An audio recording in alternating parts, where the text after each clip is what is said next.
السلام علیکم رحمۃ اللہ وبرکاتہ۔ دوستو، ہم یہ لحاظ کرتے ہیں کہ اگر کسی کے گھر کو گئے ہیں تو ذرا ادب و احترام سے، ذرا نگاہوں کو بچاتے ہوئے ان کے گھر میں جتنی دیر ہمیں ٹھہرنا ہے ہم اپنی نگاہوں کو، اپنی خواہشات کو روکتے ہیں کیونکہ سامنے والا ناراض نہ ہو جائے۔ اللہ سبحانہ و تعالیٰ کے گھر میں جب ہم داخل ہو رہے ہیں، زمینوں اور آسمانوں کا مالک، بڑی طاقت والا، بڑا زبردست جو مالک ہے، ہم اس کے گھر میں جو داخل ہو رہے ہیں تو کیا ہمارے اندر سارے ادب و احترام آ گئے؟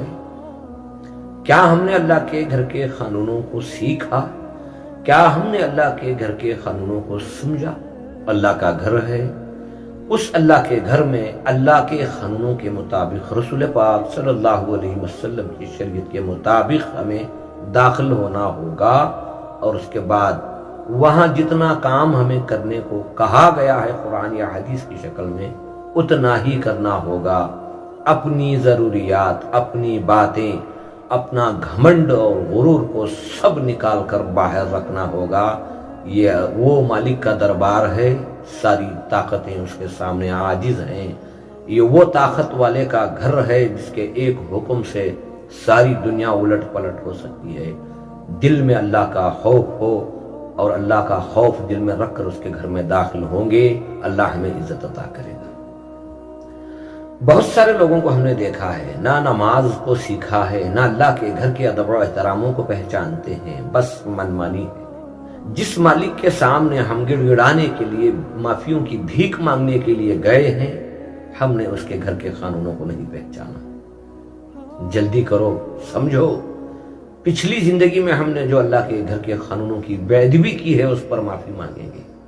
بہت سارے لوگوں نے اللہ کے گھر کے قانونوں کی دھجیاں اڑا دی، بہت سارے لوگوں نے اللہ کے گھروں میں جا کر اس کے ہی قانون کے خلاف بہت ساری ایسی چیزیں ہیں جو ہو رہی ہیں، جو ہو چکی ہیں، ہم نے دیکھا ہے۔ ڈرو اس رب سے، کوئی نہیں کام آئے گا اس وقت جب ہم اللہ کی گرفت میں آ جائیں گے، یہ بھی ہم نے دیکھا ہے۔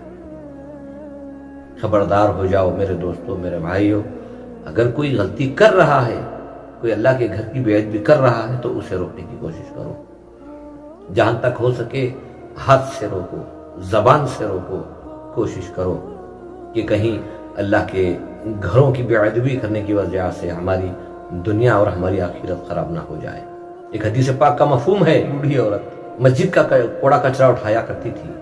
2-3 دن آپ صلی اللہ علیہ وسلم کو نظر نہیں آئی تو آپ صلی اللہ علیہ وسلم نے پوچھا کہ وہ جو عورت جو مسجد کا کچرا کوڑا اٹھاتی تھی کہاں ہے، نظر نہیں آ رہی؟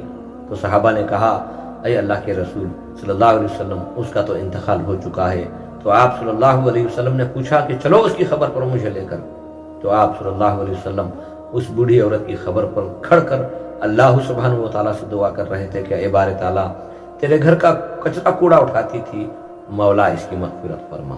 تو اس سے معلوم ہوا جو اللہ کے گھر کا جتنا ادب و احترام کریں گے، اللہ کی طرف سے وہ انعامات انہیں حاصل ہوں گے، اس کا بدلہ بھی بہتر ملے گا۔